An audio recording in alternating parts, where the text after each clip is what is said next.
నమస్తే, welcome to Leo. మనతో ఉన్నారు పొలిటికల్ అనలిస్ట్ శ్రీలీల గారు.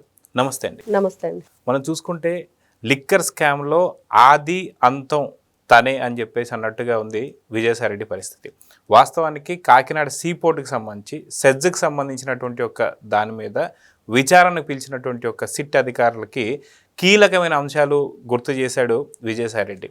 అప్పటిదాకా లిక్కర్ అనేది ఒక స్కామా లేదంటే ఏంటి అనేటువంటి ఒక దానిపైన ఇది ఖచ్చితంగా అతిపెద్ద స్కామ్ లిక్కర్, దీనికి కర్త కర్మ క్రియ రాజ్ కసిరెడ్డి అని చెప్పిన మొట్టమొదటి వ్యక్తి విజయసాయిరెడ్డి.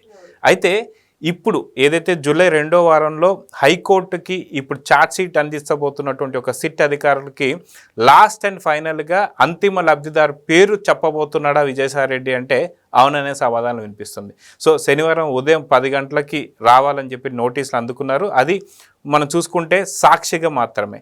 సో ఏం చెప్పబోతున్నాడు, దీనికి ఆదికి బీజం వేసింది విజయసాయిరెడ్డి, అంతానికి కూడా ఖచ్చితంగా ఇప్పుడు ఎవరి పేరు చెప్పబోతున్నాడు విజయసాయిరెడ్డి అంటే ఏం చెప్తారు? అసలు విజయసాయిరెడ్డి అంటేనే జగన్మోహన్ రెడ్డి ఆత్మ.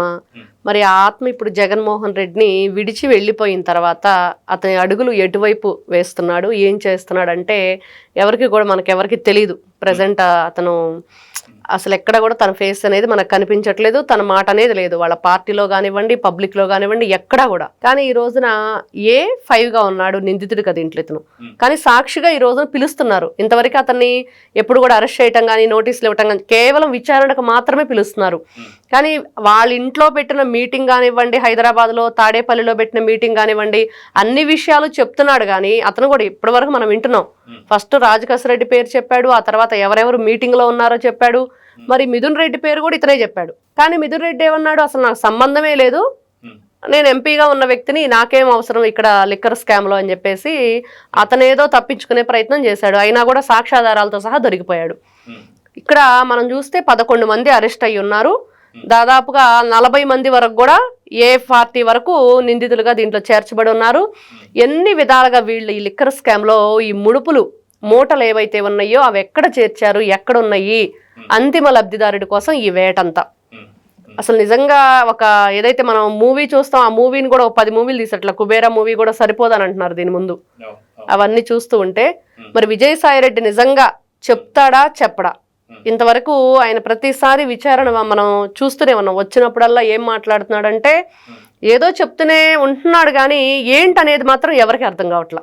అదే మనం చూసుకుంటే ఏదైతే సెజ్కి సంబంధించినటువంటి కూడా ఖచ్చితంగా ఎవరు చేశారు, ఎవరు కర్త కర్మ క్రియ, వైవి విక్రాంత్ రెడ్డి అని చెప్పేసి ఆ రోజు చెప్పడం, తర్వాత లిక్కర్ స్కామ్లోకి వచ్చేసరికి రాజ్ కసిరెడ్డి కర్త కర్మ క్రియ అని చెప్పేశారు. సో అదిగాక గతంలో కూడా చాలాసార్లు ఏమన్నారంటే వైఎస్ జగన్మోహన్ రెడ్డి చాలా మంచోడు, కానీ కోటరీ ఇబ్బంది పెడుతుంది, అదిగాక కోటరీ జగన్మోహన్ రెడ్డికి హాని కలిగించేలాగా నన్ను మాట్లాడించడం ప్రయత్నం చేస్తుంది, ఖచ్చితంగా నేను నోరు విప్పితే జగన్ కోటరీ బద్దలవ్వడమే కాదు జగన్ జైల్లో కూర్చుంటాడని చెప్పేసి మనం వింటున్నాం. ఇదే కాక నిన్న జస్ట్ ఉండవల్లి అరుణ్ కుమార్ గారు కూడా మాట్లాడుతూ ఆయన ఈసారి జగన్ జైలుకి వెళ్తే 10 ఏళ్ళు మినిమం 10 ఏళ్ళు అయితే బయటికి రాడని చెప్పి జోషన్ చెప్పేశాడు. సో ఖచ్చితంగా ఈ కేసులో ఎలాంటి పురోగతి ఉంది ఏంటి అనేది ఉండవల్లి అరుణ్ కుమార్ గారు చూసిన తర్వాత ఈ మాటలు అన్నారా అంటే ఏమంటారు? అవును, ఆయనకు లాయర్గా అనుభవం ఉంది కాబట్టి అందులోను ప్రతి ఒక్క విషయాలు కొంచెం కూలంకషంగా చూస్తారు ఆయన. అంటే జగన్మోహన్ రెడ్డి చేసే తప్పిదాలు కూడా చెప్తూ ఉంటారు అప్పుడప్పుడు. అంటే వాళ్ళకి ఇంటర్నల్ గా సపోర్ట్ గా ఉన్నా కూడా కొన్ని విషయాలు మనం చూసాం. నారా చంద్రబాబు నాయుడు గారిని అక్రమ అరెస్ట్ చేసినప్పుడు కూడా చాలా రాంగ్ డెసిషన్ జగన్మోహన్ రెడ్డి చేసింది, చాలా పెద్ద తప్పు, ఆ తప్పు కూడా సరిదిద్దుకోలేని తప్పు చేశాడు అని అప్పట్లో చెప్పడం జరిగింది.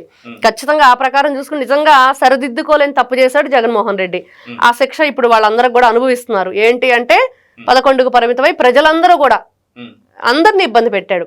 ఈ రోజు చూస్తే రాష్ట్రం మీద కక్ష కట్టాడు జగన్మోహన్ రెడ్డి. మరి ఇన్ని విధాలుగా ఉంటే నిజంగా ఉండవల్లి అరుణ్ కుమార్ గారు చెప్పింది ఏదైతే ఉందో ఆ మాట నిజమేనని అనిపిస్తుంది. ఎందుకంటే జగన్మోహన్ రెడ్డి చేసిన ఇవన్నీ కూడా అతనికి కూడా తెలుసు. వాళ్ళు ఏం చేస్తున్నారు, వాళ్ళ నడకేంటి, వాళ్ళు ఎటువైపు వేస్తున్నారు అడుగులు, ఇవన్నీ కూడా తెలుసు. కాబట్టి అవన్నీ తెలిసిన వ్యక్తిగా బయట కనిపిస్తున్న విషయాలు కూడా దృష్టిలో పెట్టుకొని చెప్పాడు అనేది ఇక్కడ అర్థమవుతుంది. నిజంగా ఆయన చేసిన తప్పులు నార్మల్ ఏదో ఒక చైన్ దొంగతనం ఇంకోటి కాదు, వేల కోట్ల రూపాయలు, లక్షల కోట్ల రూపాయలు దోచేశారు రాష్ట్రం నుండి. మరి ఈ రోజున ఎవరైతే విజయసాయిరెడ్డి ఉన్నాడో, జగన్మోహన్ రెడ్డిని వదిలిపెట్టిన ఆత్మ, మరి ఆత్మ లేకుండా మరి ఆ బాడీ ఉంది ఓన్లీ జగనేనా అంటే కాదు, ఒక పెద్ద కోటరీ ఉంది.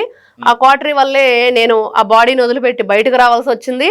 మరి నిజంగా నేను అన్ని విషయాలు చెప్తే కోటరీ గోడలు బద్దలవటం కానివ్వండి, లేకపోతే జగన్మోహన్ రెడ్డి అరెస్ట్ అవటం కానివ్వండి అనే విషయం చెప్తున్నాడు విజయ్. అయితే మనం గతంలో కూడా చూసుకుంటే ఏదైతే జగన్మోహన్ రెడ్డికి సంబంధించినంత వరకు విజయసాయి రెడ్డి ఎంత నమ్మకంగా ఉన్నాడన్న సంగతి తెలిసిందే. అయితే ఎప్పుడైతే జగన్ దగ్గర నుంచి బయటకు వచ్చి జగన్పై నా మనసు విరిగిపోయిందని చెప్పేసి అన్న మాటల తర్వాత అక్కడ షర్మిల గారిని కలవడం కావచ్చు, విజయలక్ష్మి గారిని కలవడం కావచ్చు, ఇవన్నీ చూస్తూ వస్తున్నాం.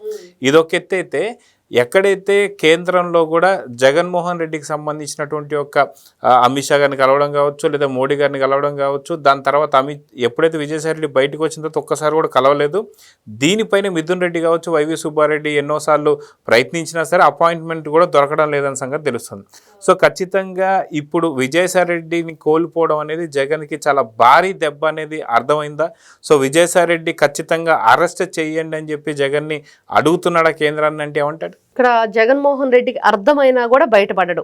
మనం విన్నాం, అతను మీటింగ్లో ఎన్నో చెప్పాడు. అంటే విశ్వసనీయత లేదు, విలువలు లేవు, అతనికి అదొక రకమైన అభూత కల్పనలోకి వెళ్ళాడు విజయసాయి రెడ్డి, అందుకనే మమ్మల్ని వదిలిపెట్టి వెళ్ళాడు అనే మాటలు కానివ్వండి, పదే పదే మాట్లాడటం విన్నాం. కానీ ఎక్కడా కూడా అతను బయటపడి తను వదిలి వెళ్ళటం వల్ల మేము చాలా నష్టపోయాం అనే విషయాన్ని జగన్మోహన్ రెడ్డి అసలు ఎప్పుడు ఒప్పుకోడు. అతనికి అలా ఒప్పుకోవటం కూడా ఇష్టం ఉండదని మనం ఎన్నోసార్లు ఎన్నో విషయాల్లో విన్నాం. విజయసాయి రెడ్డి యొక్క స్థానాన్ని కేంద్రంలో భర్తీ చేశారా? ఇప్పటిదాకా చేసేటువంటి ఒక వ్యక్తులు ఎవరు ఉన్నారంటే ఏం చెప్తారు? ఖచ్చితంగా లేరు. ఎందుకంటే ఈ రోజున అందరూ కూడా ముద్దాయిలుగానే ఉన్నారు. ప్రతి ఒక్క కేసు, ఎన్ని కేసులు భూములు దోచేసినా, లేకపోతే గనులు దోచేసినా, ఇసుక దోచేసిన ఈ రోజున చూసాం మద్యం కుంభకోణంలో ఇంకా ఎంత మంది పేర్లు వస్తున్నాయో. మరి ఉన్నాడు అక్కడ అవినాష్ రెడ్డి కూడా దాంట్లో ఇన్వాల్వ్ అయి ఉన్నాడు. మరి ఇన్ని రకాలుగా ఎమ్మెల్యేలని ఎంపీలని దాంట్లో ఇన్వాల్వ్ చేసి ఈ రోజున ఏ మొహం పెట్టుకొని పెద్దల దగ్గరికి వెళ్ళి మీరు హస్తంలో ఈ చర్చలు జరపటానికి అర్హత ఉందా, అసలు వాళ్ళ దగ్గర మాట్లాడటానికి కానీ వాళ్ళ దగ్గర నిలబడటానికి కానీ వాళ్ళతో ఈ చర్చలు జరిపే అర్హత ఉండాలంటే మరి వీళ్ళు ఏ విధంగా ఉండాలి, వీళ్ళ పరిపాలన ఎలా ఉండాలి, వీళ్ళ బిహేవియర్ ఎలా ఉండాలి, వీళ్ళు చేసిన తప్పులు ఇన్ని విధాలుగా ఉండి మరి ఇంకా ఏమని వాళ్ళని హెల్ప్ అడుగుతారు? మరి విజయసాయి రెడ్డి లాంటి వ్యక్తి ఉంటే అతను పార్లమెంట్ మెంబర్గా ఉన్నారు, రాజ్యసభ సభ్యునిగా, మరి దానికి కూడా రాజీనామా చేసి ఇతను వెళ్ళిపోయారు. మరి ఈ రోజు నిజంగా అందరూ చెప్పుకుంటున్నారు ఈ రోజున విజయసాయి రెడ్డి లేకపోవటం వల్ల జగన్మోహన్ రెడ్డి ఢిల్లీ పెద్దల్ని కలవలేకపోతున్నాడు అనే విషయం. అయితే నిన్నగాక మొన్న జరిగినటువంటి ఒక సందర్భాలు కావచ్చు, గత నెలలో కావచ్చు, ఇక్కడ చంద్రబాబు నాయుడు గారు కానీ లేదంటే లోకేష్ గారు కానీ హస్తినకు చేరుకున్న తర్వాత బీజేపీ పెద్దలతో మాట్లాడినప్పుడు జగన్ అరెస్ట్ గురించి మాట్లాడారని, గతంలో విజయసాయి రెడ్డి కూడా కొన్ని హార్డ్ డిస్కులు పెద్దవాళ్ళకి చేర్చారని చెప్పి దాంట్లో లిక్కర్ స్కామ్కి సంబంధించిన సమాచారమే కాకుండా వైఎస్ వివేకానంద రెడ్డి గారి యొక్క హత్యకు సంబంధించిన కీలక అంశాలు కూడా దాంట్లో ఉన్నట్టుగా తెలుస్తుంది.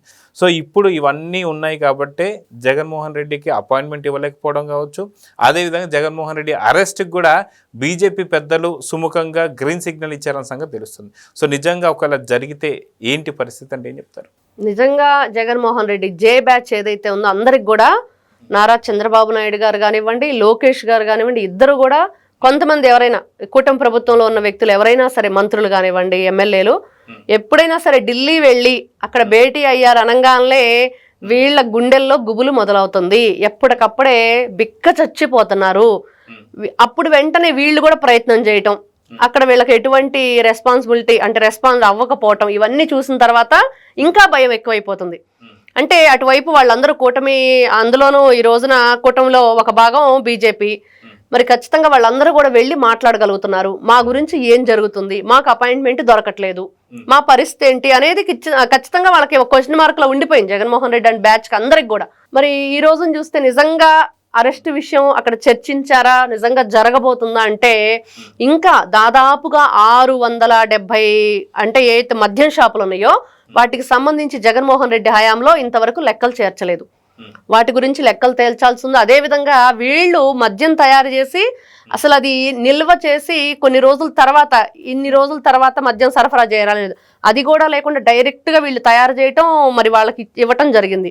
వీటి మీద కూడా ఇంకా ఎంక్వైరీ ఉంది అనేది, ఇంకా వీళ్ళు వచ్చిన రేపు విజయసాయి రెడ్డి కానివ్వండి ఇంకా వీళ్ళు చెప్పాల్సిన విషయాలు వీటన్నిటి మీద ఆధారపడి ఉంటుంది. కాబట్టి ఖచ్చితంగా ఈ రోజున కేంద్ర ప్రభుత్వం ఒకవేళ పర్మిషన్ ఇచ్చినా కూడా ఈ పూర్తి ఎంక్వైరీ జరిగిన తర్వాత తాడేపల్లి తలుపులు తట్టడం మాత్రం ఖాయం అనేది తెలిసిపోతుంది. సో చూద్దామండి ఖచ్చితంగా ఏదైతే ఇంకొక ఐఏఎస్ అధికారి ఎవరైతే ఉన్నారో మాజీ ఐఏఎస్ అధికారి ఎక్సైజ్ డిపార్ట్మెంట్లో ఉండి తను కూడా చాలా హెల్ప్ చేశారని ఈరోజు విచారణ పిలిస్తే హెల్త్ సపోర్ట్ చేయక రాలేకపోతున్నా అని చెప్తున్నారు. రేపు ఉదయం ఏదైతే శనివారం ఉదయం 10 గంటలకి విజయసాయిరెడ్డి గారిని విచారణకి అయితే పిలిచారు యాజ్ అ సాక్షిగా. సో నిజంగా అంతిమ లబ్ధిదారు పేరు చెప్పబోతున్నారా? ఆది పునాది వేసింది విజయసాయిరెడ్డి, అంతం కూడా చేయబోతుంది ఖచ్చితంగా విజయసాయిరెడ్డి. సో జగన్ అరెస్ట్ తప్పదా అంటే అవుననే సమాధానం వినిపిస్తుంది. సో చూద్దాం జరగబోతుంది. నమస్తే. నమస్తే. Please subscribe to Leo News for more videos.